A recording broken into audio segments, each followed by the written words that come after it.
Hello and welcome to High Spirits with Edwin Courtenay and episode 3, Clairaudience.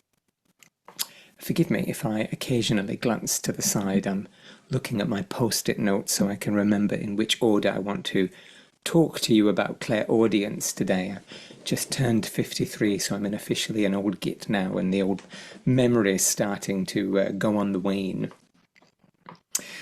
So clairaudience is literally clear hearing. It's the ability to hear things that other people cannot hear. Traditionally, we would think of clairaudience as being the ability to hear the voices of the dearly departed, of spirits, of angels, of ascended masters. And indeed, that is a big part of what clairaudience is. But there is another element or aspect to clairaudience which is very rarely spoken of, but I think rather fascinating.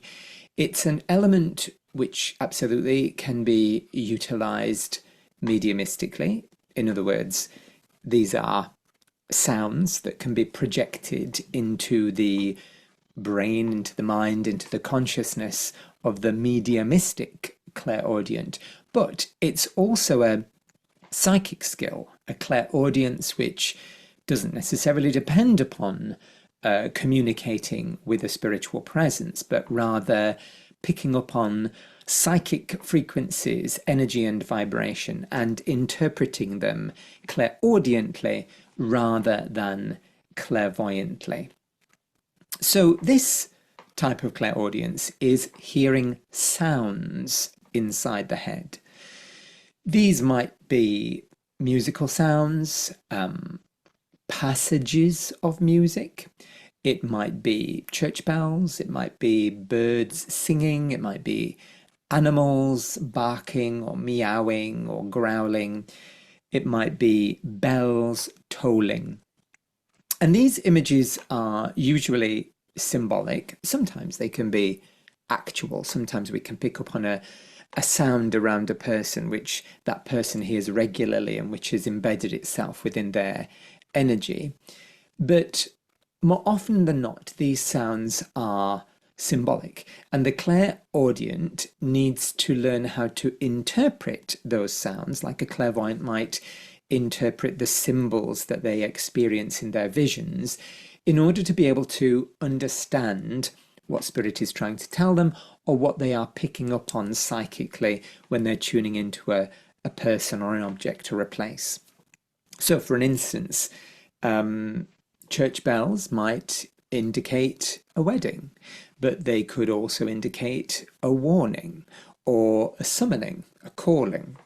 A bird song might be representative of the season of spring, but it might also represent nature or peace and serenity. A dog growling might indicate the need to be wary. A dog barking might indicate that somebody is approaching. A cat meowing might indicate a need or a call to listen to the intuition, and so on and so forth. And although I think what the clairaudient needs to do is to ask themselves, what does that sound mean to me? Sometimes when we hear more complex sounds, it becomes a little bit more difficult to find an immediate association. And it's not so easy to find these interpretations online as it might be if we were looking up the symbolic meaning of a vision or an image. So it might just take a little bit more digging. And I don't know of any books which detail the meaning of clairaudient symbolism. I'm sure they're out there, I've just never come across them. But what you would need to do is to look for a book that's been written maybe by a clairaudient medium. You're much more likely to find a book written by a clairaudient medium than a clairaudient psychic. And in that person's book, they might talk a little bit about how they go about interpreting clairaudient sounds, or they might indeed incorporate in the book a kind of dictionary. So clairaudience is a throat chakra gift. The throat chakra is located at the base of the throat where the collarbone meets and where the sternum ends, just here. It's a pale blue, sky blue chakra. And as with clairvoyance, clairaudience comes in two flavors: subjective or objective, meaning external or internal. External clairaudience is where we hear voices and sounds outside of our head, as if they were in the room around us. And maybe some of us have experienced that before. I am a little bit clairaudient. I'm primarily clairvoyant, but I'm also clairaudient. So I have had those moments where I've heard somebody call my name, or I've heard a sound that nobody else can hear. And in the moment, I've assumed that that was normal, that everybody could hear that sound. And it's only when I've said to somebody, oh, look, I can hear a church bell ringing, or, oh, that bird's really going for it, that the people around me at the dinner table might say, well, I don't know what you're talking about, can't hear a bird.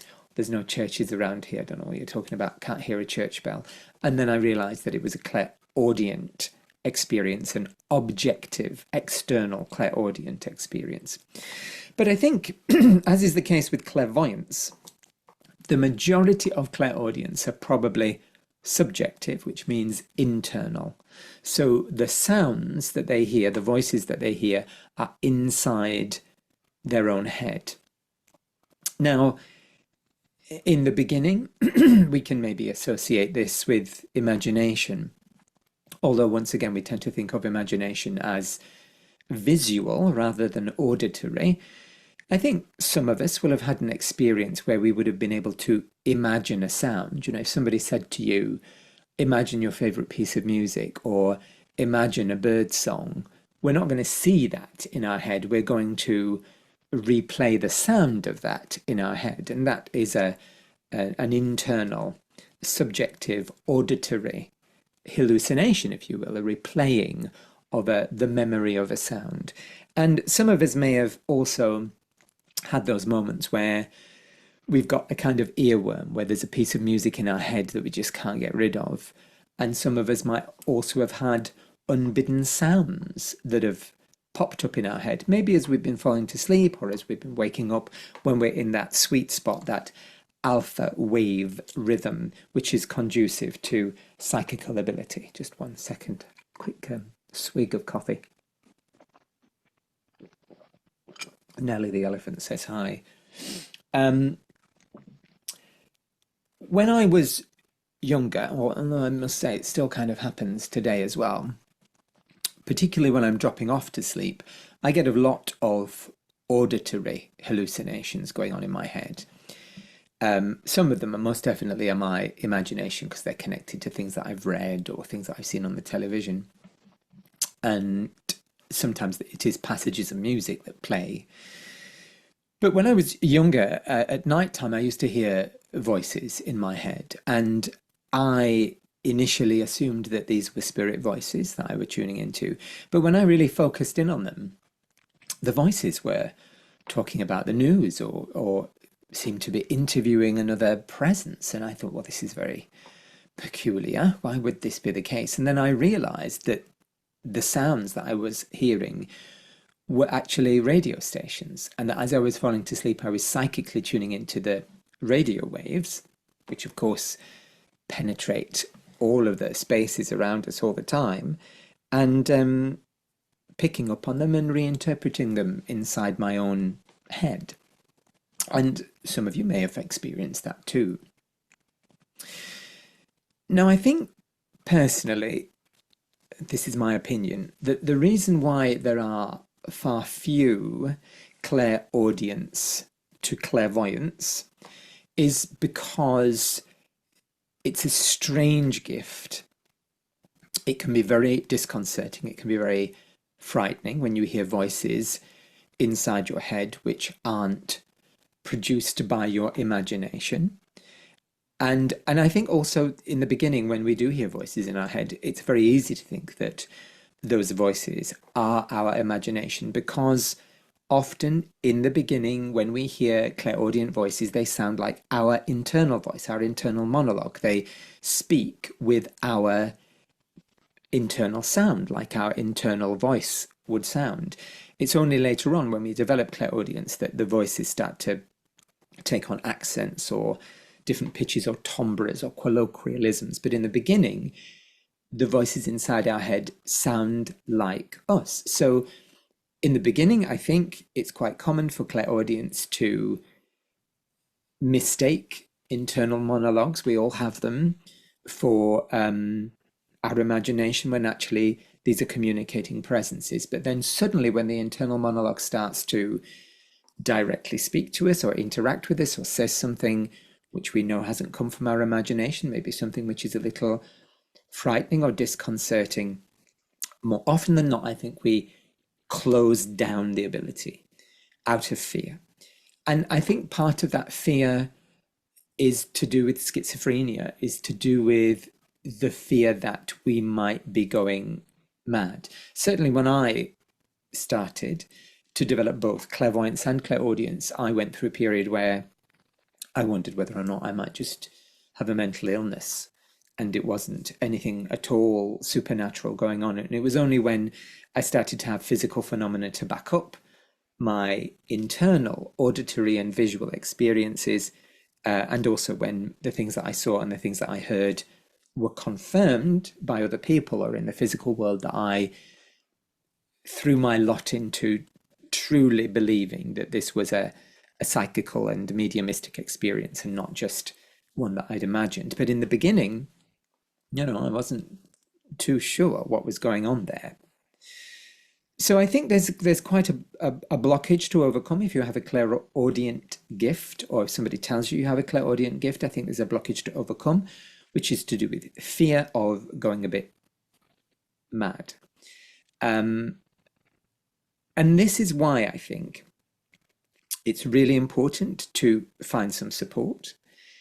Whereas I think you can develop clairvoyance at home quite safely if you followed the safety measures that were outlined in last month's video in episode 2. I think with clairaudience, it's a better idea to have somebody to support you, preferably another clairaudient medium who can give you assurance and confirmation. I also think it's very, very, very important that you follow the safety measures that I outlined in last month's video about cleansing and protecting the physical space in which you're practicing, your personal space, increasing your light quotient, which means boosting the resting energy within your body, the prana, the universal life force, and raising your vibration. Because if your first clairaudient experiences are negative ones, if the presences that you're tuning into or the sounds that you're tuning into are of a lower frequency, they could frighten you. They could convince you that you're going mad, and then you might completely shut the door. So I think it's really important to try and make sure that your initial experiences, or at least the experiences that come quite close after you suspecting that you might be clairaudient, are more positive ones. Angels, guides, masters, birds, church bells, the lovely sounds. And that's going to be achieved by cleansing space and self, protecting space and self, increasing your resting energy, and most importantly, raising your vibration. So all of these things we covered in last month's video. I'm not going to go over them again, but I will just remind you that raising your vibration, which here I think is probably the most important thing, is all about joy and positive thought and laughter and love, and focusing on those positive intentions that will lift and boost your energy. So how to develop clairaudience? Well, in last month's video, we talked about calling upon the presence of the Ascended Master Saint Germain, the Ascended Master of the seventh ray, the Master of Vision. With clairaudience, we need to call upon a completely different presence. I'm just going to, if I can, pop this up on the. So this is Joan of Arc. Joan of Arc is now an Ascended Master presence, a Lady Ascended Master. She is a famous saint. I'm sure many of you will know who I'm talking about. Famed for her visions, but also, and maybe more primarily, the voices that she heard that guided her, the voices of angels, the voices of saints who had preceded her, Jesus, the Mother Mary, also the voice of God that directed her. Not a very pleasant ending, poor old Joan, but when she was in the height of her powers, she was recognized as being a genuine medium or channel who communicated with the divine and the divine's representatives through this auditory channel. This is an AI image that I've created of Joan. If anybody wants a copy of that, you can shoot me an email or contact me via the website or post a comment below here, and I'd be very happy to send that to you. I think it's come out very, very well. So I would encourage you to call upon your guardian angel, your spirit guides, or the Lady Ascended Master, Joan of Arc, for guidance, direction, mentorship, overlighting, somebody who's just going to watch over you and make sure that all is going well. And then we would adopt a practice which is not completely dissimilar to scrying, using a crystal ball to develop clairvoyance, but this is using a shell. It's a practice which is called shell listening. There's two options. There's a 21st century option, which I'm going to guide you with in a moment. But the traditional practice was called shell listening. So you would get yourself a nice big seashell from the beach, and you would make sure that you're not going to be disturbed, and you would tick through your list of safety measures. You've cleansed the space, you've cleansed yourself, you've protected the space, you've protected yourself, you've breathed in some good life force energy, you've raised your vibration by thinking positive and happy thoughts, and then you take a few deep breaths just to calm and steady yourself. Close your eyes, and you take the shell and you hold it to your left ear, And as you're holding it on your left ear, you're continuing to breathe, and you're focusing your attention on the throat chakra, on breathing universal life force into the throat chakra and dilating, opening and expanding the throat chakra to maybe the size of a saucer or a side plate, no bigger than that. When we breathe in universal life force, when we hold the intention that we're drawing universal life force from the oxygen and air that we breathe in with us, with intent, and hold the focus on the throat chakra, energy follows thought. So the universal life force energy will flow into the throat chakra, and it will already immediately begin to open. But if we add a little intention there to open, to dilate the throat chakra too, then all for the greater good. And the throat chakra open becomes our satellite dish to pick up on the voices, the auditory frequencies that are being projected to us from our guides, from our guardian angel, maybe from Joan of Arc herself, or that we are picking up psychically from our space, our environment, and interpreting auditory. So we're doing this with the throat center. We're holding the shell on the left ear. The left side of the body traditionally, magically, is considered to be the receptive side, which is why we use the left ear. And we're listening to that sound in the shell, that the sound of the air moving through the shell. This is called white noise.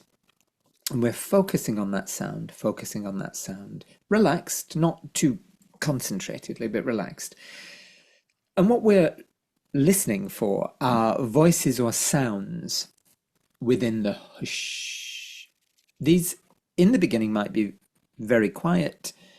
We might think we're imagining them, but we're listening for sounds within the white noise, whatever it might be. Don't have any expectation, just go in it kind of open-minded. And I would say, 5 minutes, 10 minutes in the beginning, you might get quite bored and a bit stiff holding a shell to your ear. And then lower the shell, take a few deep breaths, allow the throat chakra to reset itself to its normal default setting. You might want to call upon your guides, your guardian angel, Joan of Arc, or other ascended masters and archangels to cleanse and clear you of any negative or inappropriate energies that you might have picked up on. Surround yourself in a bit of protection, bubble of light, violet cloak, whatever works for you.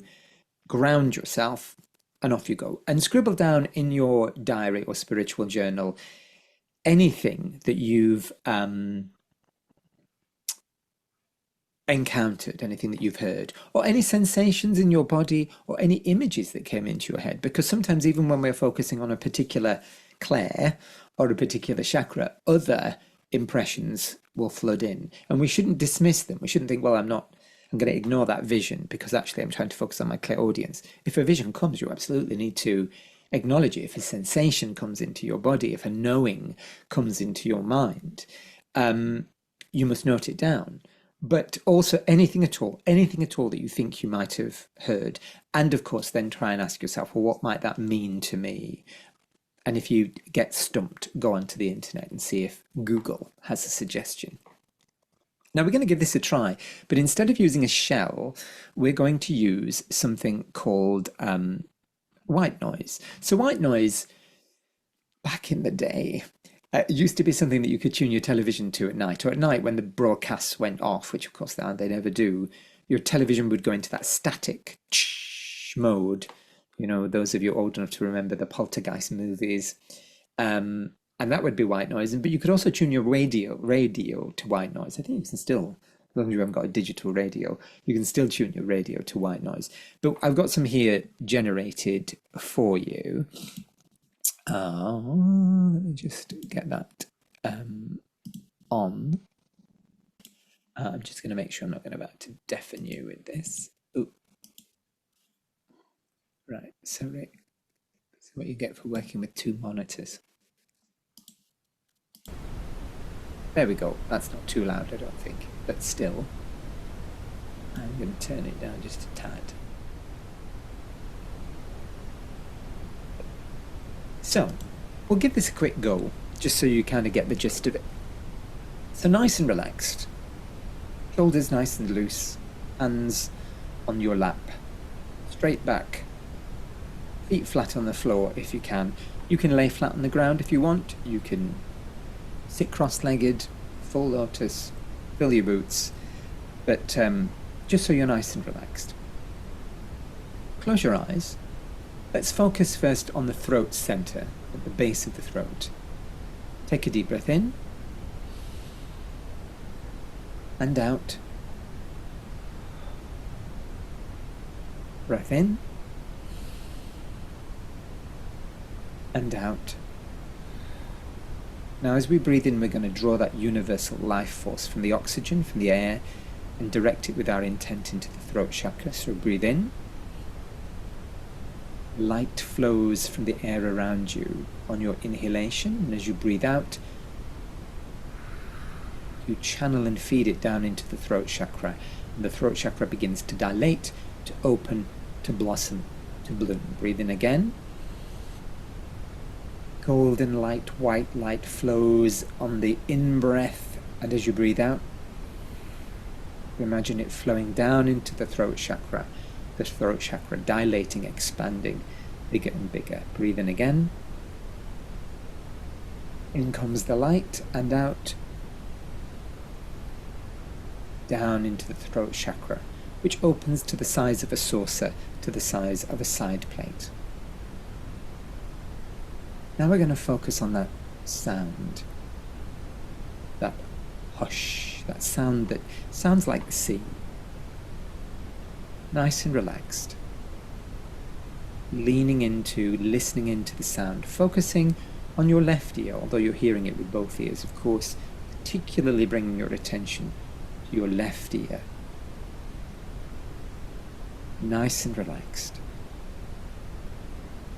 And just listen. And just see if there's anything in that noise that suggests itself to you, that jumps out to you, and try and make a mental note of it as and when and if it does.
Okay, just take a few breaths. We're going to stop there. Very quick, just taster of the process. But let's just take a few breaths. Imagine your throat chakra returning to its default setting, its normal size. Ask your guide, your guardian angel, to help with the resetting of the throat center. Ask your guide, your guardian angel, the masters, to cleanse and clear you of any inappropriate energies that you might have become exposed to as a result of the little exercise, and throw a little protection around you, or ask for a little protection. Ground yourself. You might want to imagine breathing some roots down from the base chakra through the legs and feet, deep and wide into the earth like a tree. Just take a few more deep breaths, and of course you can open your eyes. So that was a really quick exercise. It was just a taster of something that you can try at home. I would imagine now on YouTube, on the internet, it would be very easy to find passages of white noise that you can listen to, or even soundscapes of the sea. Some people prefer that to white noise. Some people find the white noise a bit grating. But if anybody's struggling, send me an email, pop a message below, and I can always share with you this little track that my partner Andrew created for me. You just need to avoid anything that has any music. Don't try and do clairaudience with music underneath it or drum beats underneath it, because even if it's very ambient music, it will still have a suggestion that will influence what you're hearing or seeing. You just really want the white noise with nothing else going on. Of course, if you hear something that causes you distress or makes you frightened, stop the exercise immediately.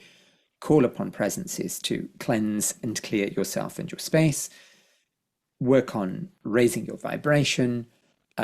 Stop the exercise straight away. But if you've done those safety mechanisms beforehand, that really shouldn't be an issue.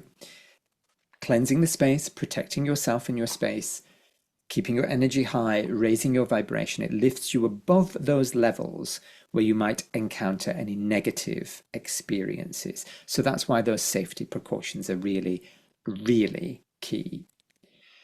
I have known some incredible clairaudient mediums in the past. We all tend to think of, clairvoyance as being the peak. It's really, really not. We'll talk about that in our next episode. because, you know, seeing things, wow, marvelous, and how marvelous to be able to see things and see faces and see houses and angels. And but I've known some incredible clairaudience who have gone to people in the audience and said, I got Frank Jackson with me, and he says he's your dad, and he says that you've got a gas bill in your handbag, and he says that the first four numbers of the account on that gas bill are 6784. I've seen that with my own eyes. I've seen that woman in the audience nod, cry, pull out the gas bill, read out the account numbers. I mean, astonishing survival evidence. I don't think I've really ever encountered anybody doing clairaudient readings because I think it would be tricky. But I'm not saying it's not possible. When I was doing that little exercise with you, I heard a couple of things in the white noise. I heard a car's engine revving. I heard a voice. I heard a bird calling. But I, because I'm predominantly clairvoyant, immediately got images with those sounds. And you may find the same. And it may be that as soon as you hear a sound, you'll get an image with it, or you'll imagine an image, because we tend to associate images with sounds. And that's okay. You shouldn't, once again, you should not dismiss those things. But like I say, I have known some incredible clairaudience, and I think it is a very valid talent. And I absolutely think it could be used as validly as a psychic tool for tuning into people, for tuning into objects, for tuning into places, potentially even for doing readings, as it can an ability that's used for communicating with spirit. And in that regards, it's very handy. My clairaudience comes in very handy when I'm writing lectures or workshops and trying to create a meditation, and I don't know quite what I'm talking about. My guides will explain literally in my head, this means this and this means that. And throughout my development and my career, that's what I've relied upon. If I've seen something I didn't understand, I've said to my guide, what is that? And my guide has said in my head, this color means this, or this vision means this, or this construct in the aura is this. So I have really, really benefited from that telepathic communication with my guides. And that's, you know, also very important to realize that telepathy, when we hear voices, when we communicate with our guides and with the masters, and we hear their voices in our heads, that spoken form of telepathy rather than projected imagery, that spoken form of telepathy is clairaudience. It's a throat center gift. Now, next time we gather together, we are going to be looking at the heart chakra, and we're going to be looking at empathy, but particularly we're going to be exploring clairsentience, what that is, and also how to develop that. So please do, if you've enjoyed any of the high spirits so far, come back next month for that one. Also, if you haven't done already, please do click and subscribe if you want to be alerted when we post new videos. But we are trying to post at least one a month, hopefully at some point soon when things aren't quite so crazy and busy here, a little bit more frequently as well. You can also find out more about me and my work on our website, www.edwincourtenay.co.uk, and you can find me on Facebook and Instagram too. Thank you very much for tuning in and joining me today on High Spirits. Have a wonderful, wonderful month ahead, and hopefully some wonderful practice too with developing clairaudience. Take care. See you again later.